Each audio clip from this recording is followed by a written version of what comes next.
The fundamental purpose of the home equity conversion mortgage is to help people age in place. But aging in place is tricky. Oftentimes, we are emotionally attached to our home, but we might not be thinking about the practical parts of aging in place or even the safe parts of aging in place. But help is on the way. Today, I have a very special guest on our show. Her name is Brandi Hamilton, and she is with Safe Assessments. And this is a self assessment that you can use at home or that caregivers can use to help assess your readiness, your medical readiness for aging in place and staying safe throughout the remainder of your retirement.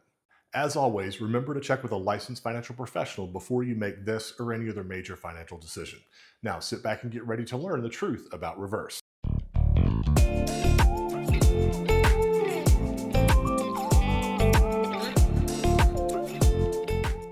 If this is your first time here, please like this video, subscribe to the channel, and be sure to tap that bell for notifications so that you can keep learning right along with us. Those over age 62 have amassed more than $13 trillion in home equity, and it largely sits idle during retirement. My name is Brian McRae, and I'm here to change that mindset. Although reverse mortgages aren't for everyone, in the right circumstance, they can be an extraordinarily powerful financial tool that can help you thrive in retirement. Welcome back to The Truth About Reverse. I have a very special guest today, Brandi Hamilton with Aging in Place Solutions. All of our clients, almost everyone who gets the home equity conversion mortgage, does so with the intent to age in place. But aging in place is complicated. There are a lot of different facets to it. There are safety issues, there are practical issues, and sometimes the home we love may not be practical for aging in place. Brandi and Aging in Place Solutions have created the Safe at Home assessment, and Brandi's here to tell us a little bit more about that. Brandi, how did Safe at Home get its start? So, Safe at Home got its start because our founders, who have been in the medical industry, recognize that there's a gap that exists, that we typically are a culture that reacts in crisis, and that limits us on choices that we have, especially for end of life care, specifically wanting to age in place. We typically react in the crisis. People are limited. Most either don't go home, have to go to facilities. It's really a stressful time. But by recognizing that there's a gap that exists, we realize that this need is necessary. So that's kind of what gave birth to Safe at Home. So, Safe at Home is assessments that are widely used in the medical community. They're proven by the National Institute of Health. The Safe at Home assessments allows you to complete this on your own, whether it's yourself as an individual or your loved one, and it gives you a comprehensive report of where they're at for their overall quality of health. It's really neat. So, Brandi, you came to me with this safe at home assessment, and a lot of the questions, it's basically a series of a dialogue of questions that's electronic. You do it over the internet, and it takes about 15 to 20 minutes. You can do it with a caregiver, or in a lot of cases, I'll recommend, like my parents. My parents use it, and they give it to themselves. Mhm. They have an annual assessment that's that's conclusive. They do it every single year, but this is a way for them to kind of stay in touch because as we know, as you evolve through retirement and as you age, things change. They do. And physical frailty becomes an issue. Sometimes mental acuity becomes an issue. And this type of assessment, what I love about it is it's real time and it gives you feedback in the moment. And then, if you, because it's sending you the results of the assessment every time you can take it, you can see how you're trending over time. Absolutely.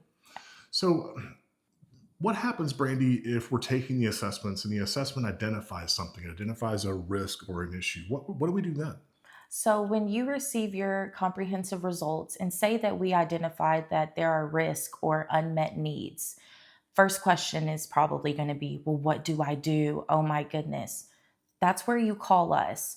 We have a team in place where we're able to help with that. Once we look at what is identified based on your comprehensive report, we'll take that information and get you a customized or personalized action plan. So, Brandy, help us understand what are some of the biggest risks. I talk a lot about the ideas about the practicalities of aging in place and the safety, but can you identify some of the specific risks that we need to watch out for? What I've noticed personally, when you ask your parents or even your elders, they're, yeah, I'm good. Doctor said I'm good. That's great.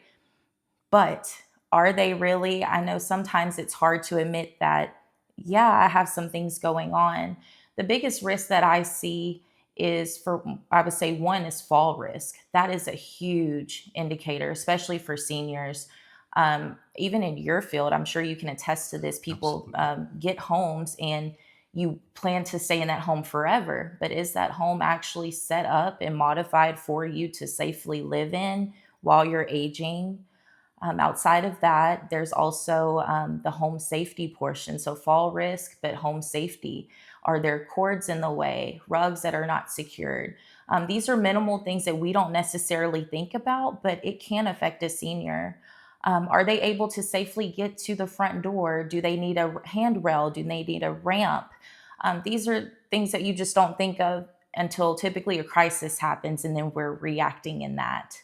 Another thing that I would say is the cognition portion, because there is certainly a rise in dementia and Alzheimer's. With that prevalence, people are forgetful, their memory is not there. So they may not take their medications, they may not be eating enough.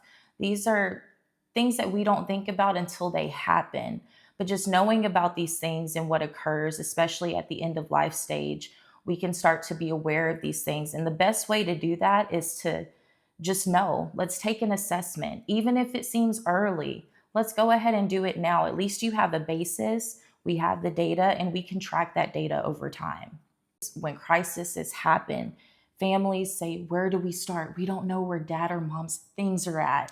If there's a document that'll have their information for doctors, for their banks, for where you can find their license, all of their other medical information, that is a great basis and something I highly recommend that you can start now, because it's going to help. If there's any sort of issue, you can get to it, find it, and that's one less thing you have to do in their care. That's another one that's personal for me because I'm the executor of my parents' estate. Mhm. And so I don't want to be scrambling around trying to figure out passwords to computers so that I can understand what everybody's financial documents are. So that one's really important to me. And I know it's provided, strangely, it's provided my parents a lot of comfort to know that someone somewhere has all of the information and can get to everything when they need it. The other thing I want to kind of point out too is you bring up the idea of just having the conversation. Mhm. And although we may be reluctant, it's actually a very loving conversation to have with someone because it's a moment of true vulnerability. It's not something that, especially our parents, are necessarily going to want to share with us.